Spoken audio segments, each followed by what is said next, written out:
Eu vim à tribuna nesta tarde para poder fazer um registro de 2 artigos publicados pelos 2 principais jornais do nosso país. O primeiro publicado na Folha de São Paulo, no caderno Mercado, na página A23, do colunista da Folha, Alexandre Schwartzman. E o título do artigo é "Para celebrar, sim". Em comentário no Twitter, Marcelo Rubens Paiva compara festejar o crescimento de 0,1% no terceiro trimestre a comemorar um jogo que termina 0-0, mas teve uma bola na trave. Diz Alexandre: esperaria de um escritor algo mais original que outra metáfora futebolística, mas acredito que há bons motivos, sim, para celebrar o número divulgado na semana passada pelo IBGE. A começar porque não veio sozinho.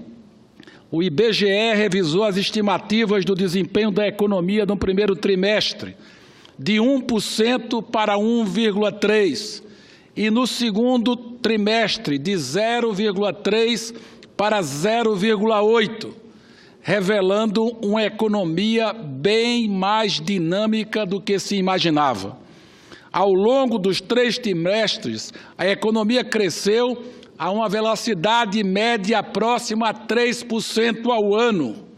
Com isso, o crescimento em 2017 deve atingir pouco mais do que 1%, quando muitos aqui no início do ano diziam que o Brasil ia repetir um ano de crescimento negativo, mas muito melhor do que se esperava no começo do ano e ainda mais vigoroso do que do início da crise em 2013. O comentarista ainda vai à frente e ele diz que o desempenho do terceiro trimestre foi negativamente afetado pela agropecuária, que registrou 3% no período. Já a indústria cresceu 0,8%, enquanto o setor de serviços, longe o maior setor da nossa economia, registrou a terceira marca consecutiva de expansão, 0,6%, sinal inequívoco de recuperação. E aí ele fala uma série de dados, inclusive falando do emprego, falando que a geração de emprego vem surpreendendo e que já nos últimos 12 meses mais de 1,5 milhão de novos empregos foram criados na economia brasileira. Fala do consumo, fala que as medidas adotadas pelo governo federal de liberar os recursos do FGTS se mostraram bastante eficazes e que os efeitos também na elevação do consumo se deve à elevação elevação no poder de compra do salário dos trabalhadores, falando que essa renda do trabalhador, a renda do trabalho, cresceu mais de 4%. E ainda diz que a retomada do investimento, que surpreendeu a todos os indicadores, está muito correlacionada com a queda da taxa de juros real na nossa economia. Pela primeira vez, pouco mais de 4%. E poderemos ter uma taxa de juros real no ano que vem inferior a 4%, o que poderá animar os pequenos empreendedores, os médios empreendedores, esses sim que são responsáveis por mais de 66% do emprego gerado no Brasil. Portanto, é com alegria que eu quero aqui registrar a coluna de hoje para celebrar, sim, de Alexandre Schwartzman, na Folha de São Paulo, mostrando que, de fato, se iniciou a recuperação da economia brasileira e hoje todas as consultorias, todos os bancos de investimento já fazem projeção para um crescimento da ordem de 3% no ano que vem.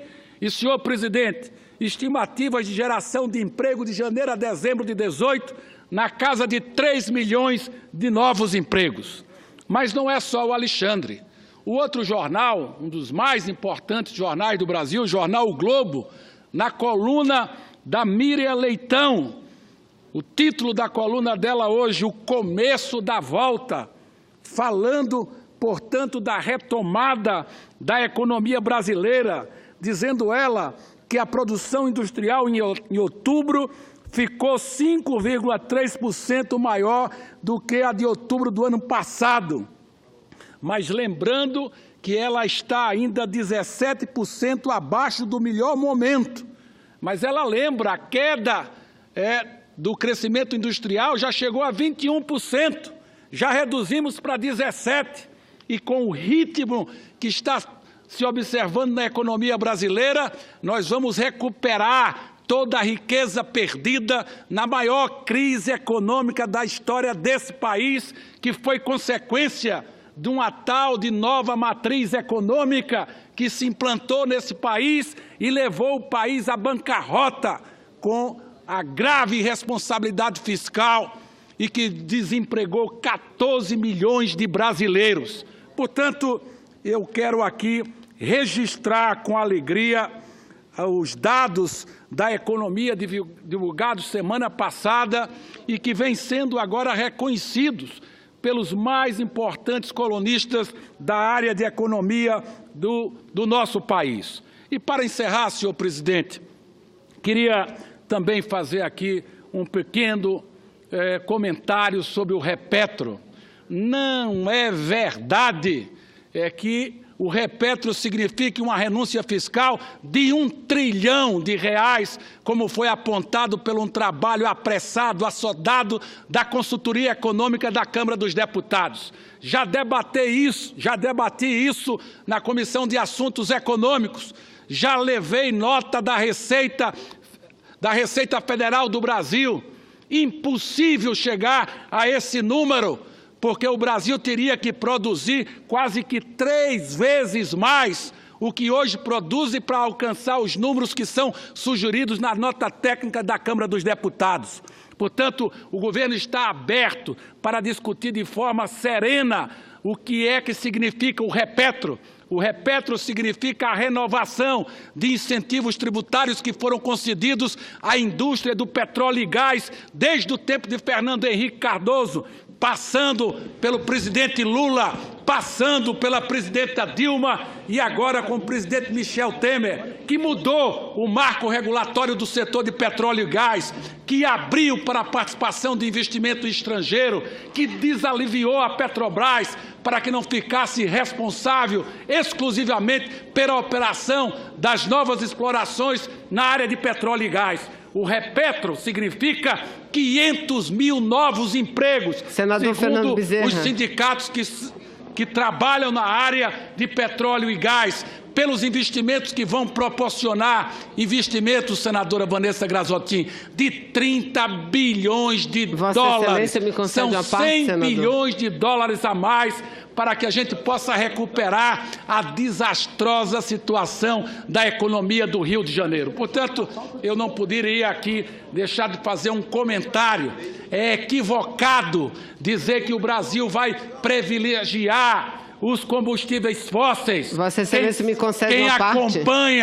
Quem acompanha o esforço do governo federal, dos compromissos que foram celebrados em Paris, do esforço que vem sendo feito para que a gente possa ter uma matriz cada vez mais limpa, e a prova inequívoca disso é a proposta que já foi aprovada na Câmara e que se encontra na Comissão de Assuntos Econômicos, que é o programa do RenovaBio, aonde vamos dar espaço cada vez maior ao programa de biocombustíveis, para que a gente possa reduzir o volume de emissões da nossa frota circulante.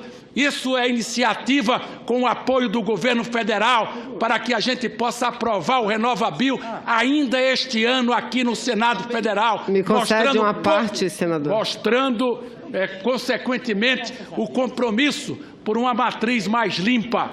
Temos aí agora no dia 18 e no dia 20 de dezembro, novos leilões na área de energia para podermos contratar mais e mais energia eólica e energia solar. Agora, de uma coisa é certa, o mundo vai continuar consumindo petróleo e gás durante muito tempo. E o Brasil é o país que pode fornecer petróleo e gás por mundo, porque tem como produzir a baixo custo. E é isso que nós queremos. Ao tempo que estamos mirando numa matriz mais limpa, não podemos abrir mão da nossa riqueza. Não podemos deixar o petróleo e gás escondido no pré-sal da bacia do Rio de Janeiro, de São Paulo, do Espírito Santo, porque o Brasil precisa desta riqueza para poder gerar emprego, para poder gerar investimento público, para poder gerar recursos de royalties, de impostos, para financiar a educação, para financiar a saúde e para financiar a segurança pública. Ouço com prazer. Só um detalhe que, no caso, ele está falando pela comunicação de ave, não cabe à parte, senadora Vanessa. Eu lamento não poder lhe dar o avar. Eu pensei que tivesse... Não cabe. Eu pensei que realmente. Estivesse fazendo um pronunciamento como orador escrito. Então, peço desculpa a Vossa Excelência, senadora Mesa, e não nos faltará oportunidade para debater. Essa matéria é polêmica, é grave. Nós temos discordâncias profundas, senador, profundas, e necessitamos, a bem do conhecimento, debatê-las. Com certeza. Eu agradeço. Muito obrigado. Quero repetir, quero aqui reiterar à senadora Vanessa Graziotin que o governo está aberto para fazer o bom debate. Agora, se for o debate apenas para politizar a questão, para trazer números que não se sustentam na realidade e para poder ficar contra a recuperação da economia brasileira, que já é uma realidade, aí sim o governo vai mobilizar a sua bancada no Senado Federal para demonstrar a sua maioria e para poder criar as condições da recuperação econômica do país ser a mais robusta possível e a gente poder recuperar os empregos que, infelizmente, nós perdemos. Muito obrigado, senhor presidente.